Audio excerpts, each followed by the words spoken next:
Welcome to the Parker Daniels Show, where amazing stories are shared and hope is given.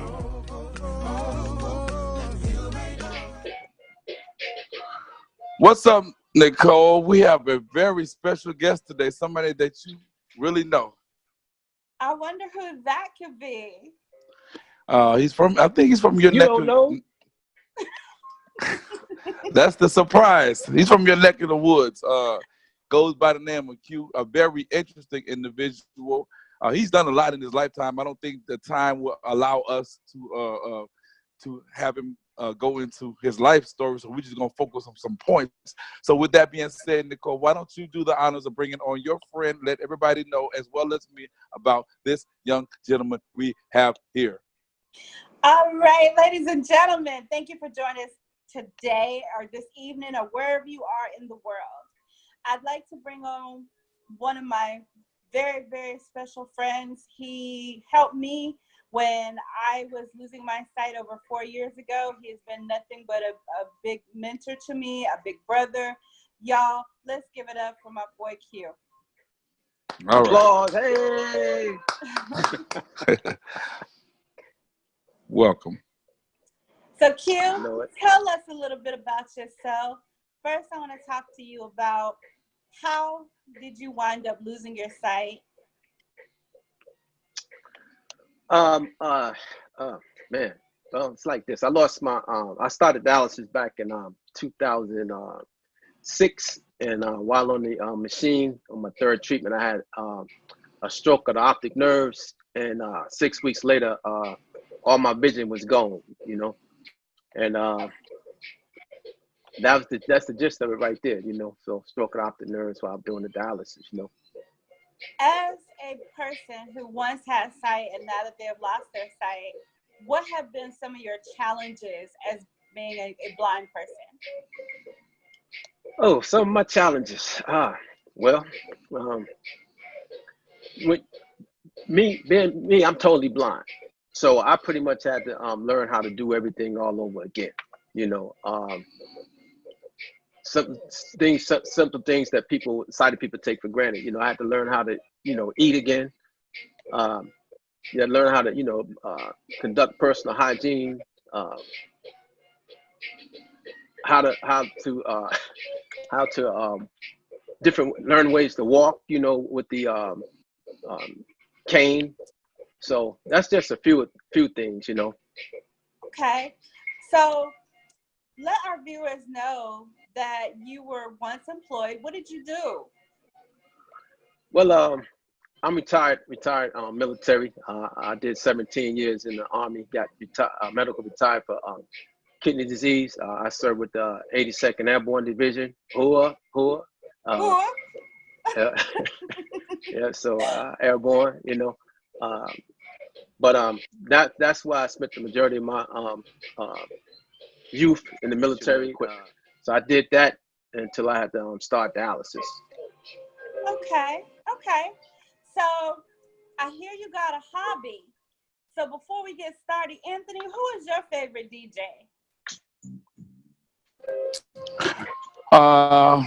My favorite DJ happens to be I don't really know. I'm more on the local tip. I like any DJ that can mix very well. So if you can mix and do a little scratching and whatnot, blending, that's what it's all about for me. All right, mine would have to be Kid Capri. So. Oh yeah, okay. Quinn, yeah. Why don't you show us your hobby and tell us a little bit about how you became interested in your DJing? All right, my hobby is DJing. You know, I love music. You know, growing up in Queens, New York, and everything. You know, originally born in DC. You know, and then at the age of 7, my mom's actually tricked me into going to New York, and from the rest of that, you know, the rest is history. Stayed there until, you know, I joined the military and everything. But this right here is my hobby. You know what I'm saying? Right here on these mixes and stuff right here. So what I'm gonna do is I'm gonna just show you a little bit of what, you know, I could do. What I got right here is a Newmark DJ Pro mixer. Are we still on? Oh, Yes. okay. Well, I'm still on. Yeah. So what I have right here is a Newmark DJ Pro mixer, and I'm also have a iPad Mini, which has my iTunes library and stuff like that. iTunes library in there, and so basically, you know, all I basically do is right here, just turn my little volume up, and while this song is playing over here, right, what I'm doing is in my headphones, I'm listening to my headphones to the song over here. This is what I hear in my headphones while this song right here is playing. So a sighted DJ can look at this iPad, and he can just tap on it, you know, and select what song he wants. But me, what I'm doing is I'm going through my playlist, and I'm queuing, I'm listening there, and I'm doing this, listening for the next song, you know. And then once I found the song that I want, okay, while I'm listening to this side over here, what I'm doing is I'm listening to my headphones, and I'm getting ready to cue up this next song, okay. So All that's right. playing right there. And then what I'm gonna do is I'm gonna slide it over, hit the slide, and then I'm gonna just go into this other one right here. All right, let's give us a little bit of demo of what you got. Get our heads Oh. bopping. So that's right. I'm just doing the smooth jazz, you know, and all that stuff right there, you know. Nothing too fancy and stuff like that, you know. So just you can jam off this right here, you know. It's just smooth jazz.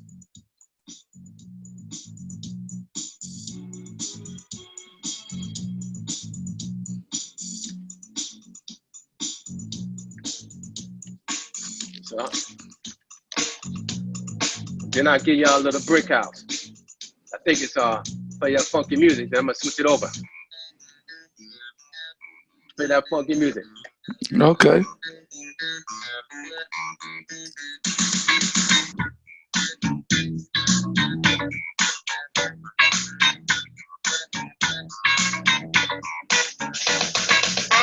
And then if I want to, you know, I can put little effects on it, EQ, you know.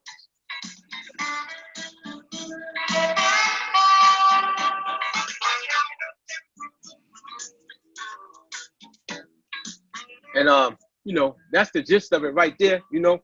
But the thing about it is, when I first started out, I started out with a little Newmark d.j-the mixer, and that's a little portable mixer that I had. So I had to teach myself everything, man. I teach myself, you know, basically how to use the sliders, you know, how to use the splitter cable, and then once I found out which type of controller that I can use that would be compatible with my iPad, I came across the Newmark DJ Pro, and that's what I've been rocking ever since. This speaker in the background right here is called a EV50, and it's been out I think about 2 years. But for those cats out there DJing looking for a good speaker, that's one to get. You know, I'm gonna let you hear it. Got, again, nice quality sound. See what I'm saying? Yeah, you know. Okay. So in my library, you know, I got a whole bunch of playlists. My iPad is a 128 gig iPad, and I probably have about 126 gigs worth of about music on there. You know what I'm saying? So this is what I pretty much do. But you know, do a lot of the copyright stuff and on the music and protection and stuff like that. You know, I just chose these songs right here because believe me, I mean my library, my knowledge of music, man, goes way back to the 40s, 50s. You know, I had an aunt that worked for Polygram Records and stuff, and she used to bring demos and stuff home. I used to listen. I spent plenty of hours, you know, listening to the radio growing up. You know, listening to 107.5 WBLS, Frankie Crocker. You know, Red Alert, Mr. Magic, Chuck Chill Out. You know, Hofstra University, WHBI radio. I be up in the middle of the night, you know, just recording. So, you know, music is my dope. Okay. So Quince, yes. Why don't you tell the viewers where they can see you if they happen to be in North Carolina? Tell them about that wing fling you do. Oh yeah. Shout out to Terry Thomas for Vision Resource Center. Every year she holds a event called Wing Fling Festival. And, you know, I played out there back in August, you know, rocked the crowd, you know, and everything was, rocked the park, you know, everything was lovely, you know what I'm saying? Sometimes I go up to Camp Dogwood for the Blind, which is up in Sherwood, North Carolina, and I'll play for them. Sometimes I go out to the Salvation Army and I'll play for the seniors, you know. I've had a couple of gigs here and there, you know, but I ain't trying to be a DJ that blow up and try to get on the map. You know, this is like I said, a hobby that I like, you know, and you know, and I'll get a gig here and there. You know, I don't want to get to the point where I get burnt out and it becomes a burden instead of, you know, and I lose the excitement for it. So I don't want that to happen. So, you know, I just take my time, you know, and share my love of music with others. Okay, so to close this out, what words of encouragement would you leave everyone in our viewing audience today? Well, to those, especially in the blind and the visually impaired community, and others who are having problems with their sight, and also those who are doing dialysis and things like that, because I did dialysis for 5 years, and I had a kidney transplant almost about 8 years ago. And I tell people, I said, you know, my kidney came from a white female, you know, and so I told the doc, I said, Doc, you can keep the you keep the feminine portion, but you give me that white so my credit get right, you know. And my credit That's good funny. now, you know. But my words of encouragement is that for those blind, you know, you got to realize that, hey, it's not the end of the world, and the rehabilitation is a process that you have to go through. When I first lost my sight, I was thinking about suicide, you know, but I thought about my family and everything, and I chose to live. And so I've been down to the blind rehab for the Veterans Blind Rehab Center. I've been to different many centers that we have here in Fayetteville. And what you do is you have to learn how to focus on not what you can't do, but you have to focus on what you can do. You know, and the thing is, you have to work towards independence, because I didn't want to go to blind rehab at first because I was saying, well, I'm married and everything, I got a wife. But then I thought about it. What happens if, you know, my wife leaves this earth before me, or my wife said, you know what, I don't want to be married to you no more. You know, I have to be able to take care of myself. You know what I'm saying? And so that's one of the most important things that a person can do, is try to become independent as much as possible. Another thing that you have to focus on is focus on your health. Health is your greatest wealth.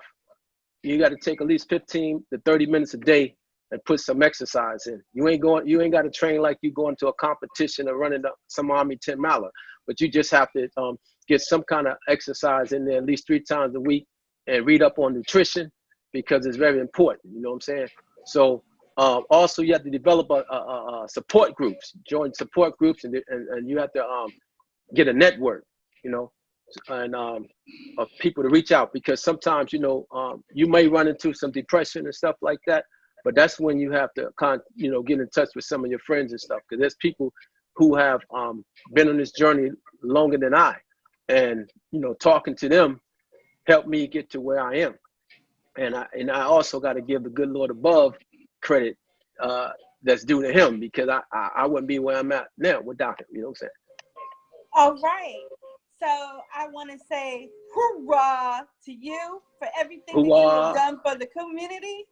And I would like to tell everybody in the audience, you hit that like button, hit that subscribe button, hit that notification bell so you can catch the Parker Daniel Show on a daily basis. And also, we want to say thank you. Let us know how we're doing in the comments, whether you like us or whether you don't like us.